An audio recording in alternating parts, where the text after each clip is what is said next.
All right, hello everyone. Chapter 123 of Oshi no Ko just came out, and let me say this is possibly the most controversial chapter that we've had in this whole series since chapter 10, since Ice Death. And this is controversial for a completely different reason.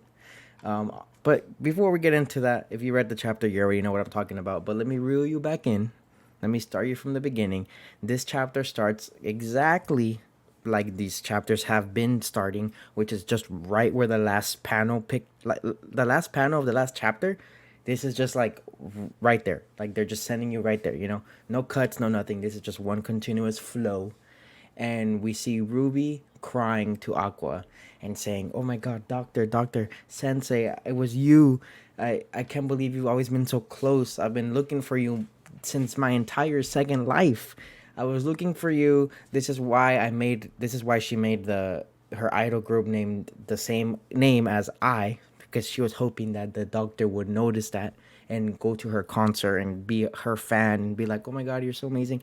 And then one day she's gonna look in the crowd and see the doctor and be like, "Yo, doctor, I don't know what she was planning, if she was gonna actually go to the doctor and be like, "Hey, I'm Serena from another life," or what. But as we all know, a few chapters ago, Ruby found the corpse of the doctor with his name tag and everything. So like she definitely knew that it was him, dead, skulls rotting.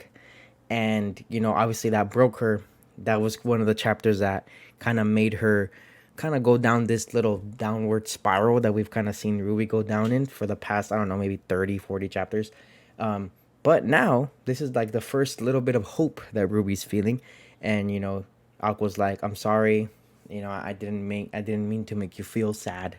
And I'm sure Aqua would have loved to tell Ruby who he was, but he didn't know who she was. So there's no reason for him to tell her, "Oh, I was the doctor that took care of you," because he didn't know until, I don't know how Aqua actually found out. We don't know yet, but basically now they know. And Ruby's like, "I trusted you. How could you tell the world that I had two kids?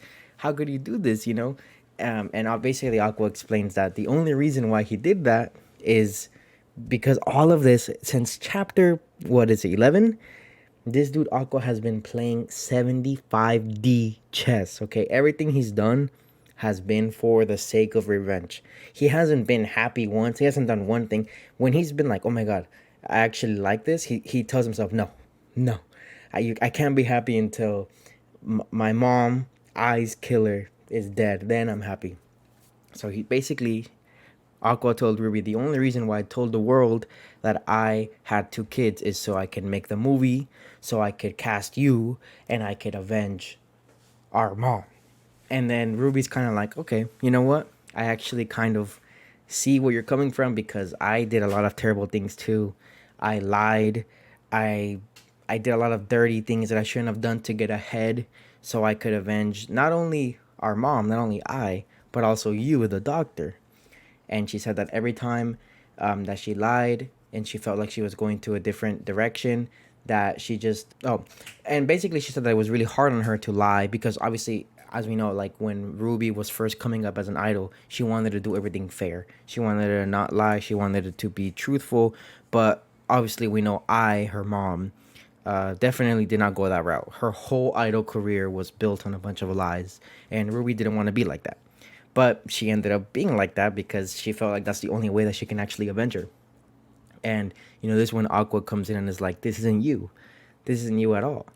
You, I, and you are completely different people. Stop trying to be like her and just live your own life. You don't have to lie to anybody anymore." And I know it was painful, and I know it sucks.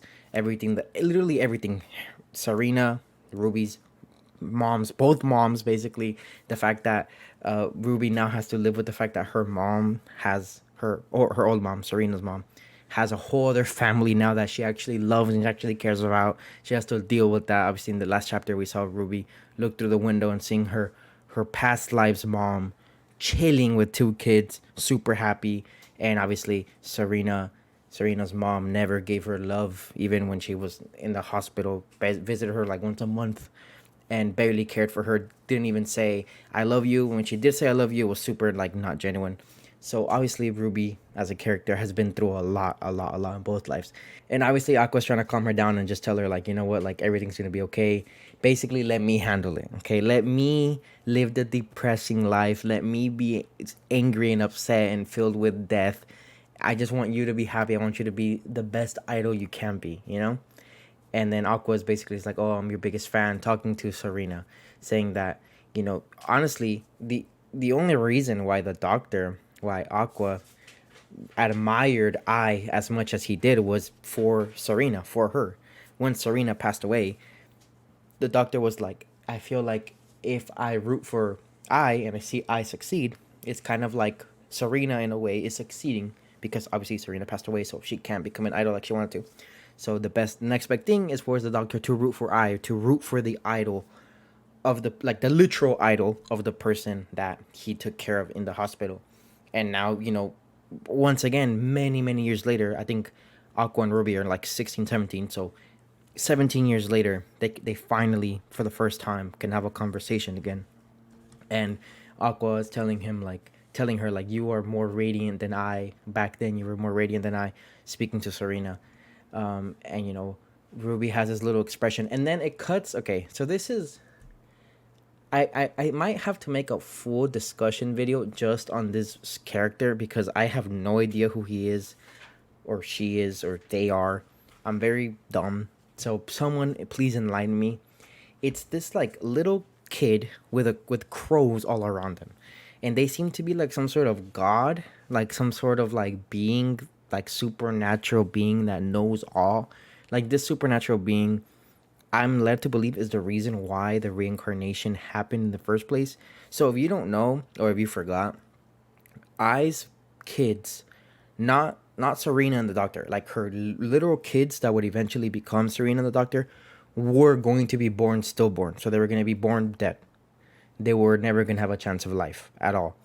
And the Doctor died right as I was giving birth, and of course Serena has been dead. But pretty much this is my interpretation. I honestly don't know. But this being, this little kid with the crows, knew that this was going to happen. And instead of making I give birth to literally just dead babies, they made the doctor, boom, into the boy twin. And then made Serena, like, I don't know, Serena's soul had been chilling for like 4 years. And then grabbed the soul and then threw it in the girl twin. And then that's how they were born. Basically, like four different souls were kind of just like swapped there. And we've seen this character before when they went on their trip to the hospital, and we see them yet again right here. And basically this character, this crow character, has been very like mysterious. Like they say some weird lines, like for example, like right here when it says, are you glad that Ruby's back on her feet again, that you know she's not super depressed anymore, and that the movie can be made according to your plan. So this character is talking directly to Aqua, and it says, "If you like, you can take this opportunity, and she, Ruby, will be able to fly high again." What does that mean? I don't know. And then they say, "But that's a bad move." What are you talking about? What are you talking about? Like, and then it kind of cuts to like Aqua looking away, kind of like if Aqua knows that Aqua's being spoken to. Like I have no idea. This could be I. You know what I mean? This could be I reincarnated as this little kid that just watching, that's just watching her two kids just like live and try to avenge her. I don't know. I don't know who this crow character is. I'm sure some people have a lot of fan theories. I'll have to look into that. But we see this crow character, and then we just kind of cut to Ruby talking to Aqua again and just saying that basically Ruby's back. Okay, Ruby's back. She brushed off, she cleaned off, literally washed away her sorrows, and then is telling her brother like, okay, now I'm ready. I'm gonna shine brighter than Mama. I'm gonna be do this. I'm gonna be good. And then see that's where I wish the chapter would end. Okay, this is a cute, wholesome ending. Oh, Ruby's back! Yay, let's go. But then this is when the controversy strikes. Okay, and look, it's more than likely just a little joke. Okay, it's more than likely just a little thing. But the fact that we have a 2 week break, and the last thing in this series that we have for 2 weeks is this artwork. Come on, man. So, okay, basically what happens is Ruby says, I'm just gonna read it word by word. Ruby says, also, I haven't forgotten those words, speaking to her brother, by the way, that you said you'd marry me when I turned 16, right? Sensei, I've already turned 16, dot, dot, dot, and chapter ends. Come on, bruh. Why?